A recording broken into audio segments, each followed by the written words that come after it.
ආයුබෝවන් ඔයාලට. ඔන්න අද මම ඔයාලට ගෙනාවේ දේවල් දෙකකින් හදන රසම රස අතුරුපසක්. පැණි බේරෙන පැණිම පැණි රස පැණි වටලප්පන් එකක් තමයි මම අද හදාන්නේ. මේ අතුරුපස අපි හදාන්නේ පැණි වලින්. ඉතින් ඔයාලට කිතුල් පැණි, පොල් පැණි, මී පැණි, තල් පැණි මේ ඕනම එකක් ගන්න පුළුවන්.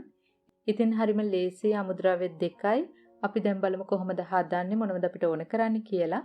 ඕන කරන දේවල් පුරුදු විදියටම ඩිස්ක්‍රිප්ෂන් බොක්ස් එකේ බලන්න. මම දැන් මුලින්ම කරන්නේ ස්ටීම් කරන භාජනයේ මේ වගේ හොඳට තෙල් තවරනවා.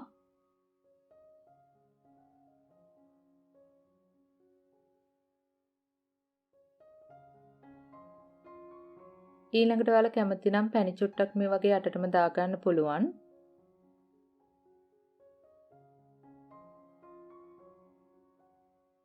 මම දැන් මෙතන අරගෙන තියෙනවා බිත්තර 4ක්.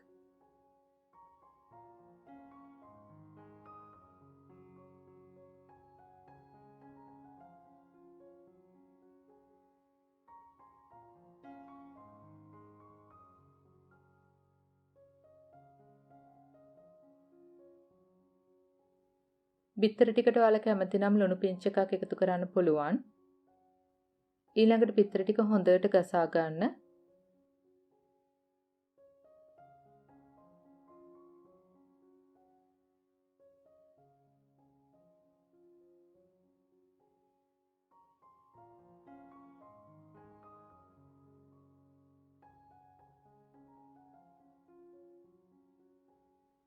මෙන්න මේ වගේ පෙනෙන තුරු ගසා ගත්තට පස්සේ මම එකතු කරනවා පැණි කෝප්පයක්. පොල් පැණි, මී පැණි, තල් පැණි, කිතුල් පැණි මේ වගේ ඕනම පැණි වර්ගයක් ඔයාලට ගන්න පුළුවන්.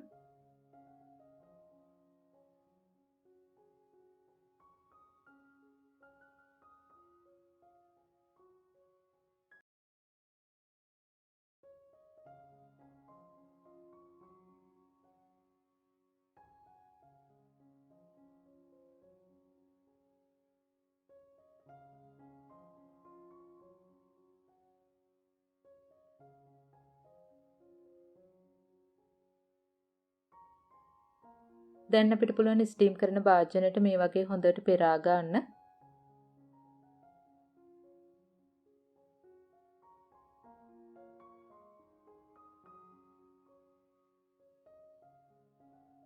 මම දැන් ෆොයිල් කොලයකින් ආවරණය කරනවා. ෆොයිල් කොලයක් නැත්නම් ඔයාලට පිඟානකින් උනත් ආවරණය කරන්න පුළුවන්. ඇතුළට වතුර යන එක වළක්වන්න විතරයි අපිට ඕන කරන්නේ. මම අද මේක ස්ටීම් කරන්නේ රයිස් කුකර් එකේ. මුලින්ම රයිස් කුකර් එකේ පොට් එකට මේ වගේ වතුර දාලා ස්ටීමර් එක උඩින් තියලා අපිට පුළුවන් මේ වගේ හොඳට ස්ටීම් කරගන්න.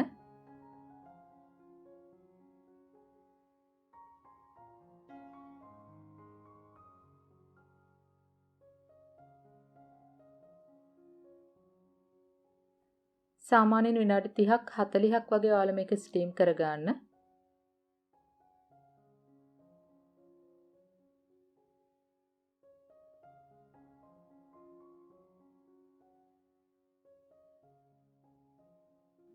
දැන් මේ පුඩින් එක හොඳටම නිවෙන්න දෙන්න. නිවුනට පස්සේ අපිට පුළුවන් ශීතකරණයේ පැය කිහිපයක් තියලා ගන්න. ඊළඟට අපිට පුළුවන් මේ වගේ අනිත් පැත්තට හරව ගන්න.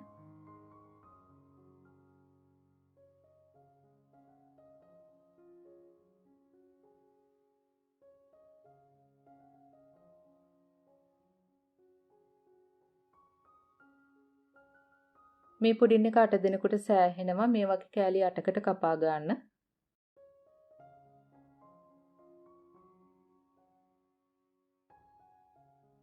දැන් ඔයාලට පේනවා ඇති සාමාන්‍ය වටලප්පන් එකක් වගේමයි. අමුද්‍රව්‍ය දෙකකින් හරිම ලේසියෙන් හදන්න පුළුවන්. බිත්තර සහ ඔයාලා කැමති ඕනම පැණි වර්ගයකින් හදන්න පුළුවන්.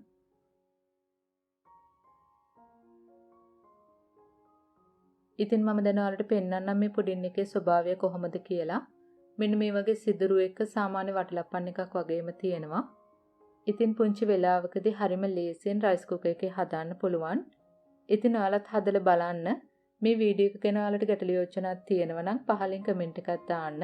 අපි ආයෙත් මේ වගේම රසබර වීඩියෝ එකකින් හමු වෙමු. එතකන් ඔයාලට සුබ දවසක්. ස්තුතියි.